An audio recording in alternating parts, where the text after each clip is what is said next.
Hello दोस्तों, नमस्कार। SM किसी चैनल में मैं आप सब लोगों का दिल से बहुत बहुत स्वागत करता हूं। फर्स्ट टाइम विजिट किया जरूर चैनल को सब्सक्राइब कर लेना, साथ में बेल आइकन को हिट करके ऑल जरूर सिलेक्ट कर लेना। उसी के साथ साथ फ्री स्टॉक मार्केट क्लासेस इस चैनल को भी चाहो तो फॉलो कर सकते हो, सब्सक्राइब कर सकते हो। यहाँ पर भी बेल आइकन को हिट करके ऑल जरूर सिलेक्ट करके रख लेना। चैनल का लिंक ऊपर आई बटन पे नीचे डिस्क्रिप्शन में मिल जाएगा। एंड आज के दिन के जितने भी इंपॉर्टेंट वीडियोस थे सबके लिंक नीचे डिस्क्रिप्शन में दिए, चाहो तो उनको भी कवर कर सकते हो। तो चले दोस्तों, फिलहाल इस वीडियो को स्टार्ट कर लेते हैं। तो ठीक है दोस्तों, अभी हम लोग आ चुके हैं बिल्कुल हमारे नॉर्मल स्क्रीन के ऊपर। एंड दोस्तों, आप सभी लोगों को पता है कि बहुत सारे अलग अलग टाइप के रिपोर्ट्स आते रहते हैं। एंड ऐसे रिपोर्ट्स में आप लोगों के सामने लेकर मतलब स्टडी करने के लिए लेकर आते रहता हूँ। सो यहाँ पे अगेन कहना चाहूँगा कि रिपोर्ट्स को पढ़ेंगे एंड इसी से रिलेटेड कौन सी ऐसी कंपनी जिसको आप चाहो तो स्टडी कर सकते हो, तो वो भी मैं आप लोगों को बताऊंगा। ऑब्वियसली हमेशा की तरह डिस्क्लेमर क्लियर रहेगा कि कोई रिकमेंडेशन नहीं मेरे ओर से, बट येस आप चाहो तो इस चीज़ को रेफर यहाँ पे स्टडी पर्पज़ के लिए कर सकते हो। तो दोस्तों, भारत इंडिया की बात करें एंड इंडिया के साथ साथ अमेरिका। सो दोस्तों, भारत एंड अमेरिका की बात करें तो इनकी जो फ्रेंडशिप है, friendship in terms of what, business point of view से वो लगातार बढ़ती हुई देखने को मिल रही है। एंड ये इतनी ज़बरदस्त बिजनेस फ्रेंडशिप यहाँ पे बढ़ती जा रही है कि आप यहाँ पे देख सकते हो। हाल ही में ही हम लोग को ये डेटा भी देखने को मिल रहा था कि US emerge as a India's biggest trading partner in financial year 23। और कितना हम लोगों ने टोटल बिजनेस किया है अमेरिका के साथ मिलकर, 128.55 बिलियन डॉलर का। सो अमेरिका की अगर हम लोग बात करें तो उनके लिए नंबर 1 पोजीशन पे इंडिया के साथ उनका ट्रेडिंग देखने को मिल रहा है। सेकंड नंबर पे चाइना का बिजनेस अभी हम लोग को फिलहाल तो होते हुए देखने को यहाँ पे मिल रहा है। इतना शानदार बिजनेस इन दोनों कंट्री के बीच में चलते हुए देखने को मिल रहा है। सो इसी आर्टिकल को थोड़ा बहुत पढ़ना है, कौन से सेक्टर में इतना ज़बरदस्त बिजनेस हो रहा है वो भी तो जानना है कि 128 बिलियन डॉलर के आसपास का बिजनेस होता है तो कौन कौन से सेक्टर। तो चलिए एक एक चीज़ों को कवर कर लेते हैं। तो सबसे पहले तो शुरुआत वही है जो अभी हम लोगों ने पढ़ा। ठीक है, अभी आप देख सकते हो 2020-21 में इंडिया और अमेरिका के बीच में 80.51 बिलियन डॉलर का बिजनेस होता था, जो कि 21-22 में बढ़कर कितना हो गया, लगभग 119.5 बिलियन डॉलर। एंड 2022-23 जो कि कल के ही दिन डेटा देखने को मिल रहा, 128.55 बिलियन डॉलर। तो कितने से इंक्रीज हुआ है, मोटा मोटी 7.5% से हम लोग को ये bilateral trade India and US के बीच में बढ़ते हुए देखने को यहाँ पे मिल रहे हैं। उसमें अगर देखा गया तो एक्सपोर्ट की बात करें, इंडिया जो एक्सपोर्ट कर रहा है यूएस को, उसमें लगभग मोटा मोटी 3.3% की जंप देखने को यहाँ पे मिल रही है। अमाउंट के टर्म में बात करें तो 78 बिलियन डॉलर के आसपास। एंड इसके पहले कितना था, 76 के आसपास। ठीक है, कितना 2-3% की जंप, 2.5% की जंप देखने को मिल रही है। इंपोर्ट की बात करें तो जंप हो रहा है 16%। मतलब अमेरिका अच्छा खासा बिजनेस कर रहा है, हमसे भी ज़्यादा, हम ऐसा भी बोल सकते हैं। सो ज़्यादा से ज़्यादा हम लोग अमेरिका से खरीदते ही जा रही चीज़ें, ये भी हम लोग को पता है यहाँ पे चल ही रहा है। देन अगर हम लोग यहाँ पे बात करें, थोड़ा सा और आगे यहाँ पे बढ़ना चाहूँगा, तो हमें लोगों को क्या पता चलेगा चाइना से रिलेटेड हमारा क्या रिश्ता चल रहा है और कैसा बिजनेस चल रहा है। तो आप यहाँ पे देख सकते हो कि इसके पहले 21-22 में चाइना के साथ 115 बिलियन डॉलर का बिजनेस होता था इंडिया का, जो कि घटकर 113 बिलियन डॉलर देखने को मिल रहा है। मतलब कितना डिक्लाइन हुआ है, समवेयर अराउंड अबाउट 1.5%। ठीक है, देन अगर हम लोग बात करेंगे एक्सपोर्ट की बात करें दोस्तों, तो चाइना के साथ जो हमारा एक्सपोर्ट है, भारत से जो सामान चाइना में जाता तो उसमें 28% की हम लोग को गिरावट देखने को मिल रही है। ये बिल्कुल भी अच्छी बात नहीं है। एंड इंपोर्ट हम लोगों को चाइना के साथ बढ़ते हुए देखने को मिल रहा है, कितना 4-4.25%। तो ये भी अच्छी बात नहीं है, राइट। तो डेफिनेटली इंडिया का एक्सपोर्ट बढ़ना चाहिए एंड इंपोर्ट कम होना चाहिए, तो तभी जाके हम लोग जो बोलते हैं ना ट्रेड डेफिसिट देखने को यहाँ पे मिल जाता है, फिजिकल डेफिसिट की जो बातें हम लोग आगे करते हैं। सो इसमें इंडिया हम कह सकते हैं जो बार बार मार खाता है इसी चीज़ के चलते। ठीक है, बट ओवरऑल हम लोग को क्या पता है यहाँ पे चल रहा है कि इंडिया का जो बिजनेस है अमेरिका के साथ बढ़ते हुए देखने को मिल रहा है। एंड चाइना अभी सेकंड नंबर पे जाते हुए देखने को मिल रहा है। अभी देखा गया तो इसमें आप लोगों को बहुत सारा बड़ा रिपोर्ट ये पढ़ने को यहाँ पे मिल जाएगा, जो कि हम कह सकते हैं मिनिस्ट्री ऑफ कॉमर्स ने यहाँ पे रिलीज़ किया प्रोविजनल बेसिस के हिसाब से। अभी इसमें इंपॉर्टेंट चीज़ हम लोग को क्या देखनी है कि हम लोगों को देखना है कि जो मेजर एक्सपोर्ट हो रहा है इंडिया से यूएसए, जो चीज़ें एक्सपोर्ट की जा रही है, वहाँ पे भेजी जा रही है, उसमें कौन कौन से सेक्टर देखने को मिल रहा है।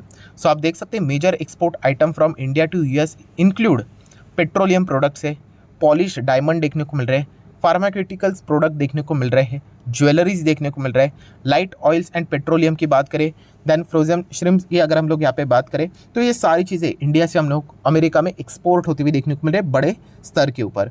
सो दोस्तों, अगर हम लोग यहाँ पे बात करें तो इन सभी चीज़ों में सबसे ज़्यादा किसका क्वांटम एंड वॉल्यूम्स हम लोग को बढ़ते हुए देखने को मिल रहा है, तो दोस्तों वो है ज्वेलरी। या फिर पॉलिश डायमंड्स की अगर हम लोग बात करें, राइट, ये जो डायमंड जैसी चीज़ें हम लोग को देखने को मिल रही है वो लगातार हम लोग को बढ़ते हुए देखने को यहाँ पे मिल रही है। एंड डायमंड सेगमेंट की अगर हम लोग बात करें दोस्तों, तो इसमें एक कंपनी ऐसी है जिसका बिजनेस ही ज़्यादा से ज़्यादा हम लोग को एक्सपोर्ट के चलते ही आते हुए देखने को मिल जाता है। उनका market he America and European countries देखने को मिल जाता है। इस कंपनी को आप चाहो तो क्या कर सकते हो, स्टडी कर सकते हो। अगेन एंड अगेन कह रहा हूँ, ये मेरे साइड से कोई रिकमेंडेशन नहीं, क्योंकि कुछ लोग होते हैं जिनको मतलब बोलते हैं ना आदत होती है शॉर्टकट मारने का, तो इसलिए मैं हमेशा डिस्क्लेमर भी दे देता हूँ कि सिखाने के लिए ये सारी चीज़ें मैं कवर यहाँ पे करता हूँ। खरीदना है नहीं खरीदना है वो आपकी मर्जी। तो कौन सी कंपनी, कंपनी का नाम है वैभव ग्लोबल। यस, बहुत ही पॉपुलर कंपनी है एंड ये कंपनी पॉपुलर होने के पीछे का वजह है विजय केडिया सर, राइट। ऑब्वियसली बहुत बड़े इन्वेस्टर है, आप सभी लोगों को पता है। सो उनका पोर्टफोलियो में ये कंपनी ज़बरदस्त स्तर के ऊपर उन्होंने यहाँ पे खरीदा था, राइट। एंड उसके बाद हम लोगों ने देखा भी था ये कंपनी रॉकेट की तरह हम लोगों को ऊपर जाती हुई देखने को यहाँ पे मिली एंड उसके बाद नीचे भी आया। अभी ऐसा लगेगा कि इतना ऊपर गया इतना नीचे आ गया, फ़ायदा क्या। तो दोस्तों ये कंपनी चलती ही ऐसी है, राइट। सो अगर आपको इसके बारे में नहीं पता तो आप थोड़ा सा इसका हिस्ट्री देख लेना। ये कंपनी 90% क्रैश होती है, 90 भी नहीं, 90 तो मैंने कम बोल दिया, 93% ये देखिए। इसके पहले भी आप देख सकते हो 2009 2006 में 95% डाउन। ऐसा नहीं कि चलो वन टाइम हुआ करके, नहीं, सेकंड टाइम यहाँ पर भी देखिए 95-96% डाउन। सो इस प्रकार की जो गिरावट देखने को मिल रही है ना, सो ये शॉकिंग नहीं होनी चाहिए, क्योंकि ये कंपनी चलती है वैसे क्यों, क्योंकि रिस्की टाइप की कंपनी है, बार बार बिजनेस इसमें बनना बहुत कभी कभी मुश्किल हो जाता है, राइट। सो अभी हम लोग को समझना पड़ेगा कि इसका एग्जैक्टली बिजनेस कैसा है। तो बिजनेस समझने के लिए सबसे पहले अभी हम लोग आ जाते हैं कि प्रोडक्ट वाइज कंपनी का बिजनेस क्या है। तो ज्वेलरी सेगमेंट में 73% कंपनी अर्न करती है एंड एक्सेसरीज में बात करें तो 27%, ठीक है। वैभव ग्लोबल की हम लोग बात कर रहे हैं। देन लोकेशन वाइज की अगर हम लोग बात करें तो आपको जैसे मैंने बोला कि यहाँ पे इंडिया में केवल 2% है दोस्तों। तो मैक्सिमम इनका बिजनेस 66, चलो 67 ही पकड़ ले। एंड यूके में देखिए 30%। सो ओवरऑल बिजनेस वही से आते हुए हम लोग को देखने को मिल जाता है, right. And no doubt America की बात करें, यूके की बात करें तो हम लोग को वहाँ पे थोड़ा रिसेशन जैसा या फिर दिक्कतें थोड़ी बहुत देखने को यहाँ पे मिल रही है। तो इस चीज़ के चलते इस कंपनी में भी हम लोग को एक गिरावट का रीज़न देखने को यहाँ पे मिला था। इसका अर्थ ये नहीं कि कंपनियाँ तबाह हो जाती है, जीरो हो जाती है, राइट, वापस सारी चीज़ें नॉर्मल हो जाएंगी, तो इन्हीं कंपनी में हम लोग को दम देखने को यहाँ पे मिल जाएगा। देन अगर हम लोग बात करें कंपनी का डिस्ट्रीब्यूशन चैनल भी आप देख सकते हो 61% से ज़्यादा टीवी सेल्स से होता है। एंड वेबसाइट से अगर हम लोग बात करें वेब सेल्स 36% के आसपास, B2B सेल्स है बहुत ही कम है, 2.5% के आसपास देखने को मिल रहा है। सो ये चीज़ें हम लोग को पता है यहाँ पे होनी चाहिए। सो अगर हम लोग यहाँ पे बात करें तो यहाँ पे जो लाइव शॉपिंग होती है ना दोस्तों, लाइव शॉपिंग वेबसाइट की अगर बात करें तो इससे कंपनी ज़बरदस्त कमाती हुई देखने को यहाँ पे मिल जाती है। अभी ये देखिए, ये जो कंपनी का ये जो वेबसाइट है ना दोस्तों, ये कहाँ का वेबसाइट है, तो ये दोस्तों ये वेबसाइट है। अगर मैं आपको ये देखिए, आपको प्राइस देखने को मिल जाएगा। ये प्राइस किस में है, ये यूरोज़ में लिखा, पाउंड्स में लिखा हुआ प्राइस है, राइट। ये विदेश की वेबसाइट हम लोग को देखने को मिल रही है। किसकी वेबसाइट है, ये वैभव ग्लोबल इसी से रिलेटेड ये काम करता है। यहाँ पे ये जो एक्सेसरीज़ है, ज्वेलरीज़ है, उसमें ये जो सारी चीज़ें देखने को मिल रही है, ये विदेश की वेबसाइट में आप लोगों को यहाँ पे दिखा रहा हूँ, राइट। TJC की मैं बात करूँ तो आगे जाके मैं आप लोगों को इसके वेबसाइट के ऊपर, कौन सा, वैभव ग्लोबल के वेबसाइट के ऊपर भी जाके बताऊंगा कि इनका ब्रांड एंड ये सारी चीज़ें।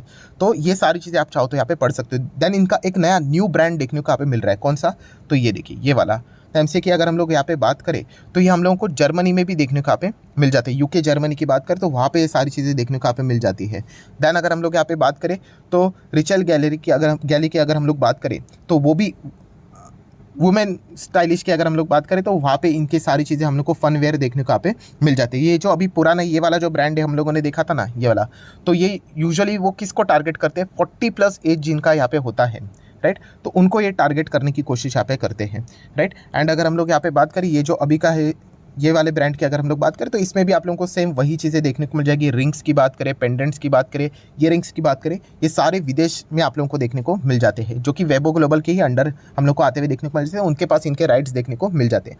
देन अगर हम लोग बात करें EMI सेल्स की भी अगर हम लोग बात करें, राइट, आप सभी लोगों को पता है कि EMI के थ्रू भी ये चीज़ें बेची जाती है, उसमें भी हम लोग को जंप देखने को यहाँ पे मिल रहा है। पिछले 5 साल के डेटा की बात करें तो लाइक ये भी चीज़ें मतलब लोग EMI के ऊपर खरीदते हुए देखने को यहाँ पे मिल रहे हैं। सो इसी चीज़ के चलते आप क्या कर सकते हो, वैभव ग्लोबल को चाहो तो स्टडी कर सकते हो। अगेन कह रहा हूँ, ये देखिए स्टॉक कैसा चलता है, देखिए बहुत ही रिस्की स्टॉक है दोस्तों, बहुत ही छोटी कंपनी, स्मॉल कैप कंपनी है। एंड इसका चार्ट पैटर्न ही आपको बताता है कि कितना भयंकर रिस्क इसमें हम लोग को इन्वॉल्व रहते हुए देखने को यहाँ पे मिल रहा है। मेरे साइड से कोई रिकमेंडेशन है, बट आपको बता रहा हूँ कि अगर आपको जानना ही इन चीज़ों को तो स्टडी तो करना पड़ेगा, राइट।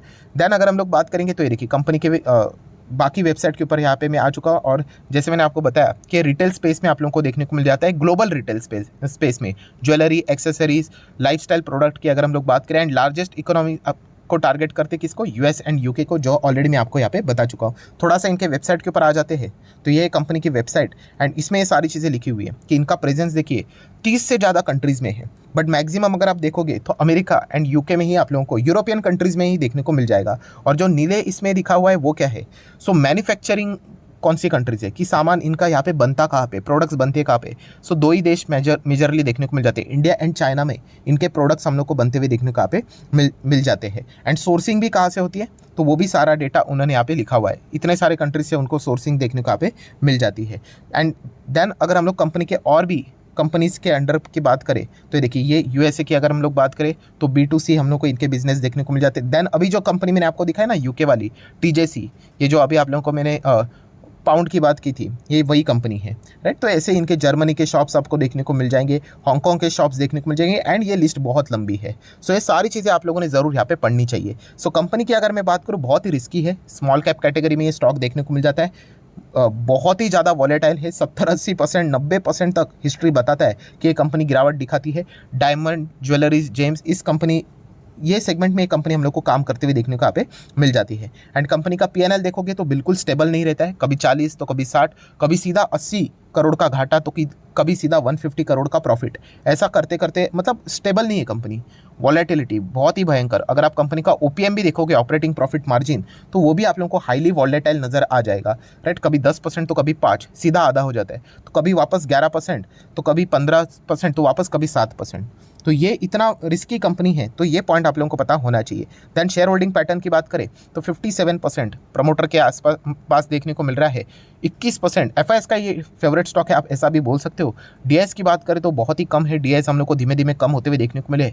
पब्लिक की बात करें तो 14% के आसपास। सो डेफिनेटली अगर आप चाहो तो वैभव ग्लोबल जैसी कंपनी को स्टडी कर सकते हो। बैलेंस शीट भी आप देख सकते हो कि रिजर्व्स कितने हैं कंपनी के, पहले 500 के थे, then 500, then 500, then 500, then 500, same ही रिजर्व्स फिलहाल तो देखने को यहाँ पे मिल रहे हैं। सो कर्जे की बात करें तो जीरो कर्जा देखने को मिल रहा है। लॉन्ग टर्म बोरिंग आप चेक कर सकते हैं, शॉर्ट टर्म बोरिंग कितना है तो एक साल में चेंज होता रहता है, 93 देखने को मिल रहा है। एंड कैश इक्विवेलेंट कितना है तो 39 to 40 CR के आसपास कैश देखने को मिल रहा है। सो कुल मिला के अगर हम लोग बात करें तो वैभव ग्लोबल कैसी कंपनी है, बहुत ही ज़्यादा रिस्की टाइप की कंपनी है। और जितना ज़्यादा इंडिया का यूके US के साथ बिजनेस बढ़ता चला जाएगा, एंड ज्वेलरीज की बात करें, लाइफस्टाइल की अगर बात करें, डायमंड्स की बात करें, ये बिजनेस जितने बढ़ते हुए देखने को मिलेंगे, उसमें वैभव ग्लोबल ज़बरदस्त कमाई करते हुए देखने को यहाँ पे मिल सकता है, राइट। जो इंडिया के जो लोग हैं ना, वो US UK यूरोप में जाते हैं, उनको ज्वेलरी चाहिए होती है। सो वैभव ग्लोबल जैसी कंपनीज़ के वेबसाइट के ऊपर जाके, या फिर जिन जिन कंपनीज़ के साथ इन्होंने टाइप किया है वहाँ पे जाके वो खरीदते हैं, तो इसका फ़ायदा वैभव ग्लोबल को होते हुए देखने को मिल जाता है। बट फिलहाल वहाँ पे हम लोग को स्लो डाउन देखने को मिल रहा है, तो इसके चलते थोड़ा बहुत प्रेशर इनके ऊपर रह सकता है। बट लॉन्ग टर्म की अगर हम लोग बात करें, ये चीज़ें आती जाती रहती है। सो जैसे सारी चीज़ें बैक टू नॉर्मल लाइफ हो जाएगी, तो वैभव ग्लोबल में वापस हम लोग को उछाल आते हुए देखने को यहाँ पे मिल सकता है। तो इसलिए आप चाहो तो इस कंपनी को अपने रडार के ऊपर रख सकते हो, स्टडी कर सकते हो। तीसरी बार कह रहा हूँ, मेरे साइड से कोई रिकमेंडेशन नहीं है, अगेन कहना चाहूँगा बहुत ही ज़्यादा रिस्की टाइप की कंपनी है। सो आशा करता हूँ दोस्तों वीडियो हेल्पफुल लगा होगा, बहुत सारी नई चीज़ें सीखने को मिली होगी। तो आप चाहो तो इस वीडियो को लाइक एंड शेयर कर सकते हो। एंड डीमैट अकाउंट अगर आपने अभी तक ओपन नहीं किया है तो लिंक नीचे डिस्क्रिप्शन में 25 वीडियो की लिस्ट आपको बिल्कुल फ्री ऑफ कॉस्ट मिल जाएगी। आपका नाम, कौन सा अकाउंट आपने लिंक के थ्रू ओपन किया है, प्रॉपरली कमेंट से मेंशन कर देना, तो हफ्ते भर के अंदर सारे लेक्चर्स मेरे साइड से फ्री ऑफ कॉस्ट प्रोवाइड कर दिए जाएंगे, ताकि आप शेयर बाजार को आसान भाषा से सीख सको। So that's it, thank you very much दोस्तों, we will be meeting our next video, तब तक के लिए बाय बाय।